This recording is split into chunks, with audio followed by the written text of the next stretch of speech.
Senhoras e senhores, estamos de volta. Bora continuar aqui na resolução das questões do Enem 2020. Estamos aqui com o caderno cinza e hoje é dia da gente resolver a questão de número 141. Se você tá aqui com essa versão, bora direto lá. Se perdeu alguma questão que tá para trás aí, sugiro que volte aí. Olha a nossa playlist aí, tem várias questões e já tem algumas do Enem 2020. Bora lá? Questão 141, vamos ler tudo, vamos analisar tudo direitinho e depois a gente parte para fazer as continhas. Um processo de aeração que consiste na introdução de ar num líquido acontece do seguinte modo. Uma bomba B retira o líquido do tanque T1 e o faz passar pelo aerador A1, que aumenta o volume do líquido em 15%. Então aqui tem um aumento, vou colocar mais 15%, né? Aumento. E em seguida pelo aerador A2, ganhando novo aumento de 10%. Então aqui tem um novo aumento, agora é de 10%. Beleza. Ao final, ele fica armazenado num tanque T2 de acordo com a figura. Então, tem um líquido aqui, a bomba puxa, joga para o A1 aumenta em 15% o volume, vai para o A2, aumenta em 10% o volume e vem para o T2. Os tanques T1 e T2 são prismas retos de bases retangulares. Informação importante aqui, tá? Sendo que a base de T1 tem comprimento C, vou chamar esse cara aqui de C. Por que eu vou chamar esse cara aqui de C? Você já vai entender. E a largura de L, certo?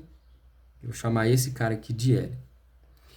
E a base de T2 tem comprimento C sobre 2. Tá vendo por que eu chamei esse cara aqui de C? Porque fica claro que essa medida aqui, ela é maior do que essa medida. E como ele fala que a largura é 2 vezes essa daqui, então só pode ser assim, né? E essa daqui, C sobre 2. Beleza.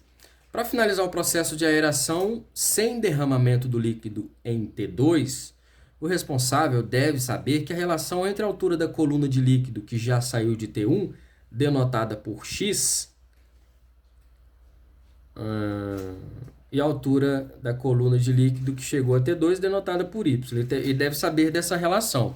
Ou seja, ele precisa saber exatamente a quantidade de líquido que tem aqui, porque a bomba vai puxar, vai ter um aumento de 15%, depois vai ter um aumento de 10%, e vai chegar uma nova quantidade de líquido aqui.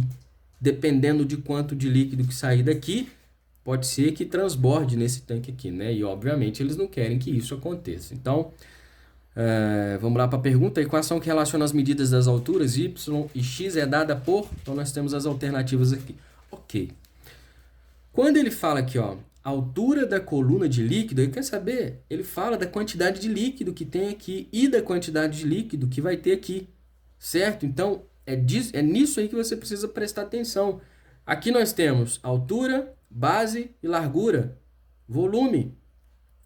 Bom, eu preciso relacionar o volume que tem em T1 com o volume que tem em T2, certo? Então, a primeira coisa que eu vou fazer aqui, ó, vamos tentar calcular o volume em T1. Como é que eu vou calcular o volume em T1? Base vezes largura vezes altura, certo? Essa é a fórmula para você calcular o volume de um prisma de base retangular.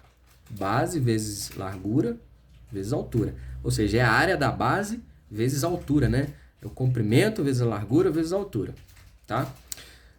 Beleza. E aí ele fala que tem um aumento de 15%. Então, eu preciso saber, né, de 115% desse total aqui. Por que 115%?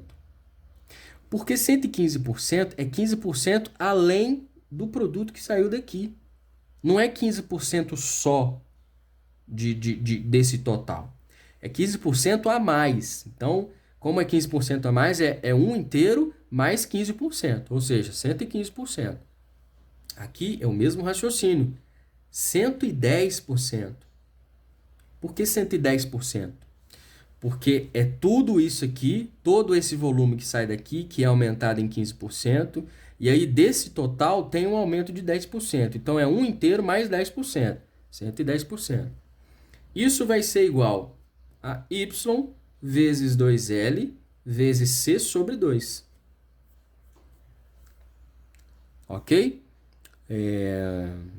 O volume dessa primeira, do T1, mais um aumento de 15%, mais um aumento de 10%, ele tem que ser no mínimo igual. Se for maior, já vai ficar complicado, né? Se esse volume aqui for maior, tiver mais produto aqui, pode ser um problema muito grande. Então, vamos lá.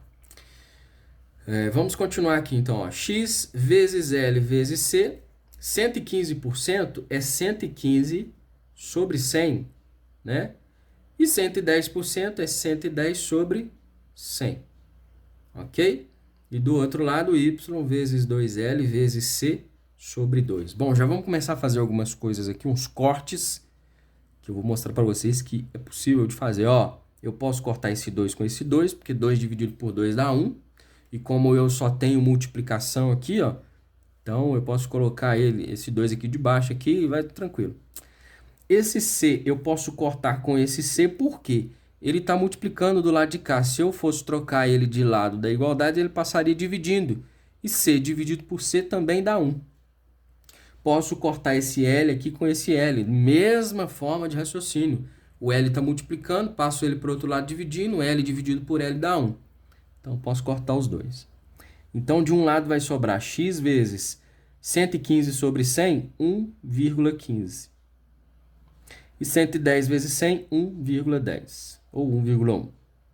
E do outro lado vai sobrar y. Beleza. O que a gente tem que fazer agora? Multiplicar esses dois caras aqui para ver o que dá. Então, vai dar 1,15 vezes 1,1. Na multiplicação, você não precisa colocar a vírgula debaixo de vírgula. Né? Para multiplicar, você ignora a vírgula no primeiro momento e depois você vai fazer o negócio que eu vou te mostrar. Ó. Então, vamos lá. 115 vezes 1 dá 115, né? 5, 1 e 1. E para multiplicar por esse 1 aqui, é na linha de baixo, uma casa para a esquerda.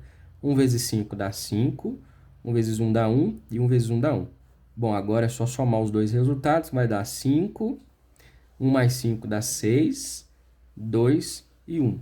E ó, lembra que eu falei que no primeiro momento você ignora a quantidade de vírgulas, a vírgula debaixo de vírgula, ignora a vírgula, né? E aí depois, para dar o resultado aqui, você vai somar a quantidade de casas decimais que eu tenho em um número, mais a quantidade de casas decimais que eu tenho no outro. No caso aqui, ó, 2 mais 1, 3.